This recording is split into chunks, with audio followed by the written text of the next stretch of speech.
देख रहे हैं नेटवर्क 33 राजकुमार के साथ। नेटवर्क 33 में आज की कहानी का शीर्षक है सामने वाली खिड़की।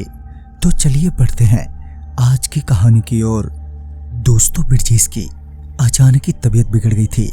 जब उसकी तबीयत बिगड़ी तो उस वक्त वो अपने ऑफिस में नाइट शिफ्ट कर रहा था। उसकी तबीयत को देखते हुए उसके बॉस ने बिरजेश को उसके घर ड्रॉप करवा दिया, साथ ही अगले 2 दिनों की छुट्टी भी दे दी। बिरजेश किराए के मकान में अकेला ही रहता था। ऐसे में बिरजेश की परेशानियां थोड़ी बढ़ गई थी। बीमारी के पहले दिन तो बिरजेश दवाई खाकर पूरे दिन आराम ही करता रहा। फिर दूसरे दिन तक बिरजेश की तबीयत काफी हद तक ठीक भी हो गई। शाम होते होते बिरजेश की तबीयत बिल्कुल ठीक हो चुकी थी। जैसा कि बिरजेश को रात में काम के रूटीन के कारण जागने की आदत थी, लिहाजा उसे उस रात भी घर में बैठे बैठे नींद नहीं आ रही थी। देर रात यही कोई 1:30 बजे के करीब बिरजेश के सामने वाली बिल्डिंग की खिड़की की लाइट जली और फिर वो खिड़की खुली। जब उस खिड़की का पर्दा सरका तो बिरजेश को एक सुंदर चेहरा नजर आया। बिरजेश को पहली नजर में ही उस खिड़की वाली से प्यार हो गया था। वो लड़की इतनी सुंदर थी कि बिरजेश चाहकर भी उस लड़की से अपनी नजर नहीं हटा पा रहा था। बिरजेश की धड़कनें तब तेज हो गईं जब वो लड़की भी बिरजेश को एकटक देखने लगी थी।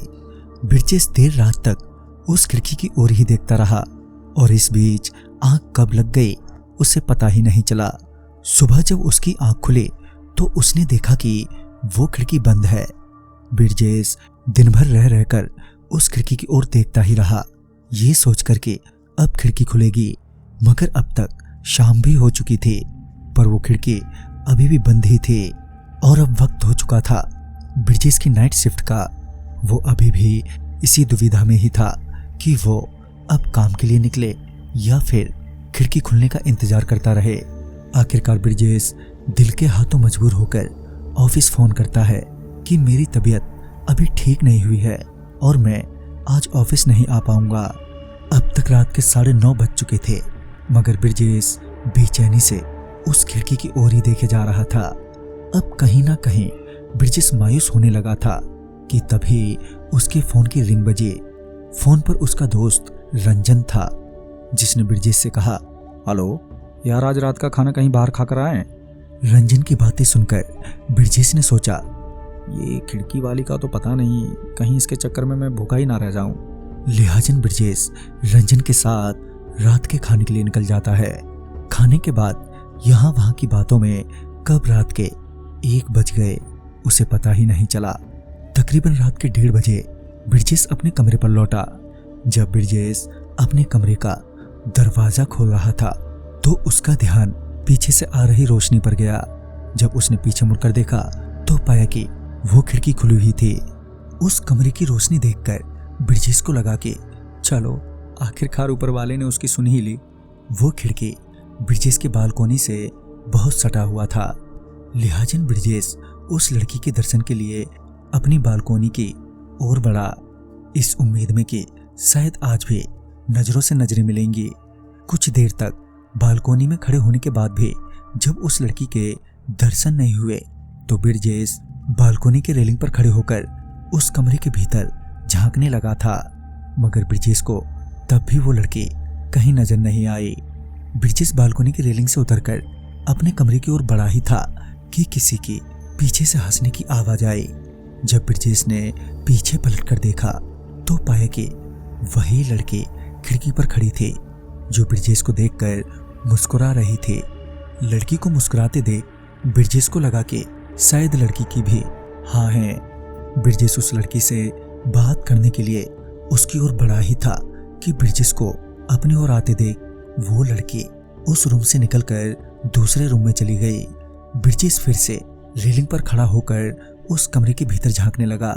जब कुछ देर बाद भी वो लड़की उस कमरे में वापस नहीं लौटी तो बिरजेश जोश जोश में खिड़की से ही उस कमरे के भीतर दाखिल हो गया और कहने लगा कि जो होगा सो देखा जाएगा यार। दरअसल वह एक बड़ी स्लाइडर खिड़की थी, जिस वजह से बिरजेश उस खिड़की से बड़ी ही आसानी से कमरे में दाखिल हो गया। कमरे के भीतर पहुंचकर ब्रिजेश उस कमरे से निकलकर दूसरे कमरे में दाखिल हुआ ही था कि अचानक से लाइट चली गई और गुप्त अंधेरा हो गया। तभी ब्रिजेश ने अपने मोबाइल के फ्लैशलाइट ऑन की और कमरे में उजाला हो गया। उजाला होते ही अपने चारों ओर का माहौल देखकर दंग रह गया। दरअसल जिस वक्त ब्रिजेश कमरे में दाखिल हुआ था तो उस वक्त तो सब कुछ सामान्य था, मतलब कि घर की सभी चीजें अपनी अपनी जगह पर थीं। मगर अभी अचानक से घर की सभी चीजें इधर उधर बिखरी पड़ी हैं। साथ ही अब ऐसा लग रहा था कि लंबे समय से ये कमरा खाली ही पड़ा हो, जहां अब धूल मिट्टी और मकड़ियों के जाले हैं। ब्रिजेश को अपनी आंखों पर यकीन ही नहीं हो पा रहा था। उसे लगा कि अभी वहां से निकलने में ही उसकी भलाई है, लिहाजन वो तुरंत ही उसी कमरे में लौटा जिस कमरे की खिड़की से वो कमरे में दाखिल हुआ था।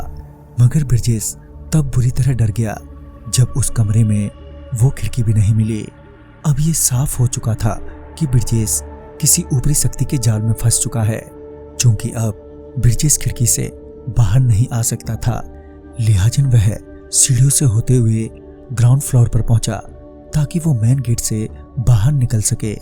मगर जब ब्रिजेश मेन गेट पर पहुंचा तो उसने देखा कि वो ही लड़की मेन गेट के सामने अपना सिर झुकाए खड़ी है। ब्रिजेश उसे देखते ही वापस ऊपर की ओर भागा। अभी ब्रिजेश कुछ सीढ़ियां चढ़ा ही था कि हड़बड़ी में उसका पांव फिसल गया, जिस वजह से ब्रिजेश बहुत बुरी तरह सीढ़ियों से नीचे आ गिरा। फिर जब ब्रिजेश वापस भागने के लिए खड़ा हुआ तो ब्रिजेश ने एक गहरी सांस ली और अपनी आंखें बंद कर ली। फिर जब ब्रिजेश ने अपनी आंखें खोली तो बिल्डिंग की लाइट वापस आ चुकी थी और जहां पहले ये बिल्डिंग भूतिया लग रही थी अब उजाला होने के कारण सामान्य नजर आ रही थी। तभी वही लड़की ब्रिजेश के पीछे से उसके सामने आकर खड़ी हो गई। जब ब्रिजेश की नजर उस लड़की के चेहरे पर पड़ी तो ब्रिजेश उस लड़की की खूबसूरती में खो गया। ब्रिजेश उस लड़की की आंखों में एक टक देखे ही जा रहा था और लड़की भी उसे देखकर मुस्कुराई जा रही थी। तभी मेन गेट की ओर से किसी ने ब्रिजेश का नाम पुकारा।